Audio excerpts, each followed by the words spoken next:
की बात है, शीतला माता ने सोचा कि चलो आज धरती पर देखती हूँ मेरी पूजा कौन कौन करता है, कौन मुझे मानता है। ऐसा सोचकर शीतला माता धरती पर राजस्थान के डुंगरी गांव में आई। माता शीतला गांव की गलियों में घूम रही थी। तभी एक मकान के ऊपर से किसी ने चावल का उबलता हुआ पानी नीचे फेंका। वो पानी शीतला माता के ऊपर जा गिरा, जिससे माता के शरीर पर फफोले पड़ गए। शीतला माता का पूरा शरीर जलने लगा। वो गांव में इधर उधर भटकने लगी और कहने लगी, अरे मैं जल गई, मेरा सारा शरीर जल रहा है, कोई मेरी मदद करो। लेकिन गांव में किसी ने भी माता की मदद नहीं करी। अपने घर के बाहर एक कुम्हारन बैठी थी। उसने देखा कि वह बूढ़ी माई बहुत जल गई है। उनके पूरे शरीर पर फफोले पड़ गए हैं और वो अपने शरीर की तपन को सहन नहीं कर पा रही। तब वह कुम्हारन बोली, माँ तुम यहाँ आकर बैठ जाओ, मैं तुम्हारे शरीर पर ठंडा पानी डालती हूँ। तब कुम्हारन ने उस माई पर एक करवे से ठंडा ठंडा पानी डाला और बोली, माँ मेरे घर में रात की बनी राबड़ी रखी है, तुम वो खा लो। जब उस बूढ़ी माई ने वो ठंडी राबड़ी और दही खाया तो उसके शरीर को ठंडक मिली। तब वह बोली, बेटी मेरे सर में जुएं देख दे। जब कुम्हारन माता के सिर से जुएं निकालने लगी तो उसने देखा कि उनके सर के पीछे भी एक आँख है, जिसे देखकर कुम्हारन डर गई और वहाँ से भागने लगी।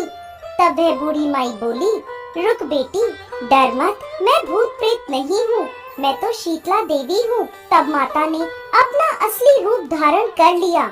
माता के दर्शन कर कुम्हारन रोने लगी। माता बोली, तू क्यों रो रही है? कुम्हारन हाथ जोड़कर माता से बोली, माता मेरे घर में चारों तरफ दरिद्रता है, मैं आपको कहाँ बैठाऊं? मेरे घर में ना कोई चौकी है और ना ही आसन। शीतला माता प्रसन्न होकर उस कुम्हारन के घर के बाहर खड़े गधे पर बैठ गईं और एक हाथ में झाड़ू और दूसरे हाथ में डलिया लेकर उन्होंने कुम्हारन के घर की दरिद्रता को झाड़कर डलिये में भरकर फेंक दिया और बोली, बेटी मैं तेरी सच्ची भक्ति से प्रसन्न हूँ, अब तुझे जो भी वर चाहिए मुझसे मांग ले। तब कुम्हारन हाथ जोड़कर बोली, माता आप इस गांव में स्थित होकर रहिए।